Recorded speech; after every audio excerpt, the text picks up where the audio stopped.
Hello, my lovelies.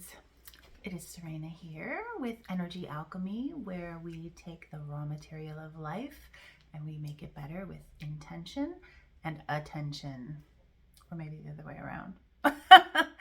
Anyway, it's been a minute since I made a video. I went on a trip last month and that was kind of all consuming for myself. And I've been learning a lot of things about myself that I may or may not share in these videos. But it's been a lot for me to process. But I'm really happy to be back here with you today. I don't know, something I just feel like sharing right now is I am kind of a very little fuss, very little muss sort of person. So I don't have the perfect hair, I don't have the perfect makeup, I don't have the perfect clothes, and sometimes that makes me feel like I shouldn't be making a video unless I look perfect.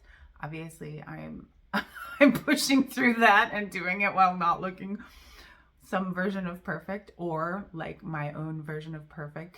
So I just really wanted to share that this is all a work in progress for me, as life always is. I'm sure it's a work in progress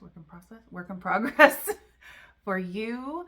I know my videos aren't like super high quality, edited, crazy, all this stuff, because honestly, I just don't feel like doing that. It's kind of enough for me to get the gumption up to just share what I'm learning, what I'm feeling, and what I'm experiencing as it relates to these spiritual concepts without feeling like I have to do all these bells and whistles. So, you're either going to be drawn to that or you're not, and that's fine. If you're still listening, you're probably my people. Yay. But I just felt like sharing that a little bit. So today what I want to talk about is robotic affirming. So if you don't know, have you been hiding under a rock? No, just kidding. Robotic affirming is to just do affirmations, or one specific affirmation sometimes, just over and over and over again, quickly, without a lot of feeling. So there's kind of like this manifestational war going on between people who believe in robotic affirming and people who think you have to feel it real, which is what we get from Neville Goddard. And I am not going to tell you in this video which is going to work. And honestly, I think they probably both work. And it's going to depend on what you need in the moment and what you're drawn to. What I do want to share is my experience with robotic affirming, because I was just really drawn to this practice when I learned about it back in, I don't know, last October or something. And I've totally nerded out on it. Of course, the big question everyone always wants to know is, does it work? Does robotic affirming work? Now, for me personally, it's complicated, because I'm going to go ahead and say, like, I have been working on something big. And of course, when we call something big, then we make it into a big deal in our head, and sometimes it's harder to manifest. So I'm working on all that in my own head. But the thing that I'm working on, have I actually achieved the end goal? And being purposefully vague, because I don't want to talk publicly about the things that I'm manifesting, because I just don't recommend that anyone do that necessarily, because I think it puts too much pressure on you. But I just wanted to say that it's kind of a big thing, and I feel like it's probably in alignment that it's taking more time for me to manifest. So I have been doing robotic affirmations. I've kind of been switching them up. Like I said, I've been doing it since like last October. This is April. Well, what's that? Like 6 months probably. And I know we're supposed to manifest everything in 3 days. Well, it hasn't all manifested in 3 days, but I feel like it's a really worthwhile practice if you are drawn to it. If you're not and you hate the idea, maybe just stop watching the video right now. The big purveyor of this online, of course, is Sammy Ingram. I do like her videos. I mean, like, she's kind of abrasive. She's got her own style. She's got her own shtick. And when I first watched her, I was like, whoa. But I do appreciate her. And she has a lot of success stories with robotic affirming. And I've seen a lot of success stories from her sharing her client stories, and just her clients sharing stories, and her viewers sharing stories. So I do believe that you can be successful with this. I've only been using it on a big thing, kind of, or some kind of more general ones, like everything is always working out for me. And well, everything's worked out. So I guess that worked, like that's a little bit of a funky example. I just lost my train of thought. Okay, so, and I have seen with friends of mine that have done it too. Like, one of the cool things about when you do affirmations is sometimes the 3D world will reflect it back to you exactly as you said it. And I've had some things like that happen in my life. But like I said, the big thing that I've been working on hasn't manifested yet. What I do, I hate to even say that, but I'm trying to give you the real deal truth here about this practice and my experience with it. This is completely just my experience with it and what I've seen from other people, either, online, or my friends and clients, family, all that. What I really like about it is it focuses my attention and keeps me on track. You might also notice this is my counter. When I'm really nerding out with the robotic affirmations, I do like counting them, and it's kind of stimming. And I sort of like it as a really casual stim for my neurodivergent people out there. So the big thing that I get from robotic affirming is I feel better when I'm doing it. And if you follow Abraham Hicks at all, which is one of my greatest teachers, they always say that that's the first manifestation, is you feel better. Like, that's a manifestation. And then it's going to come into the 3D. It has to come into the 3D. So that I do definitely notice. People seem to have like an issue with robotic affirming, as if it's like so difficult or so hard or so much work. And I like what Sammy says about this. She's like, you're thinking anyway. Like, what's the big deal? You're just thinking a specific thing. And that actually feels really good to me. It really narrows the focus. It keeps me on task. And I don't feel like I've got so much monkey mind. And I feel like, I am writing to my brain. I am writing what I want my brain to be taking in, and then like spitting back to me in the 3D world. So that feels really good, because repetition is key. My view and my understanding and my experience of all of this is that we create, law of assumption from assumptions, law of attraction. We're attracting our assumptions. Same thing. I'm not going to get into that debate. It's the same thing.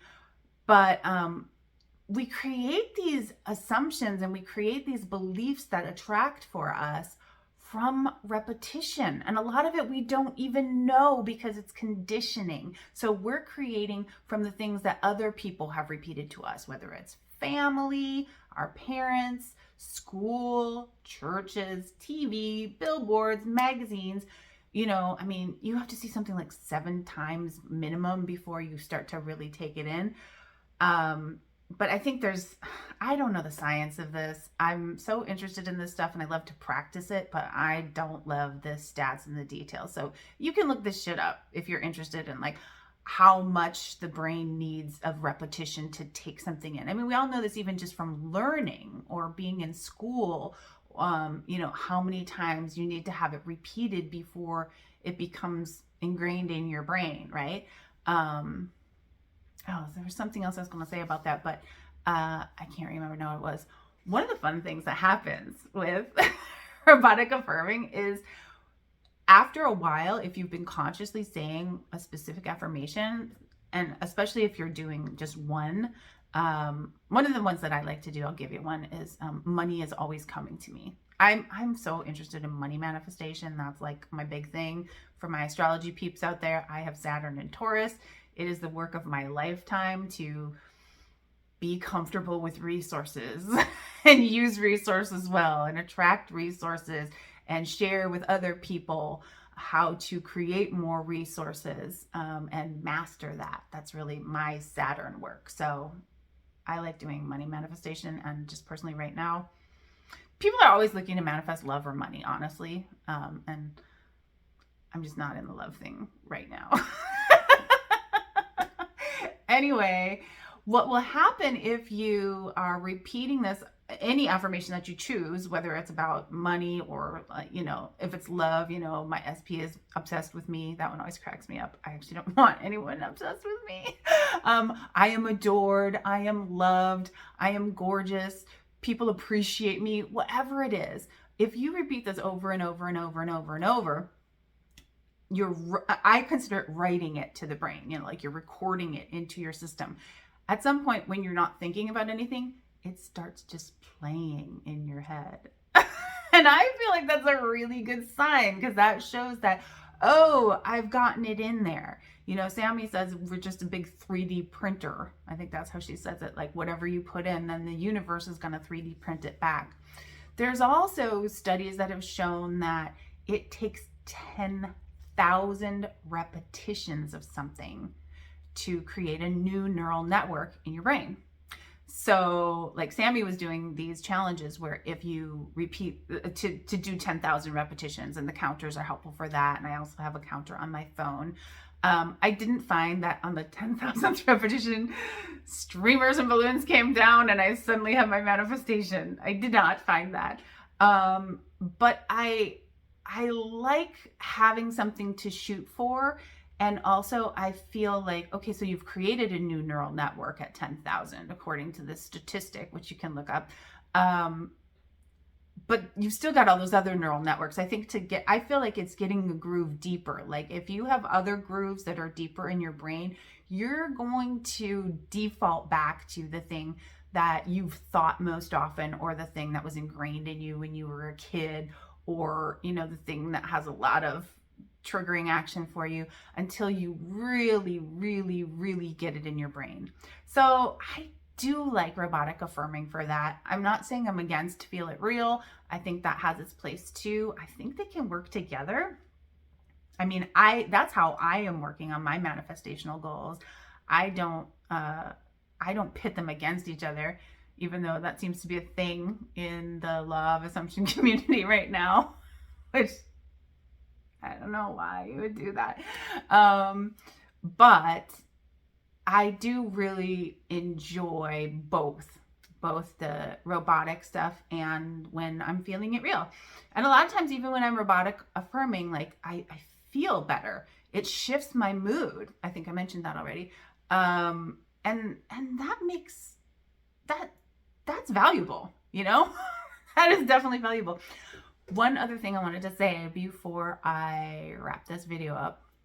I have to do this with my glasses because my glasses have glare. So I can't even see how long this is right now. But anyway, what was the thing?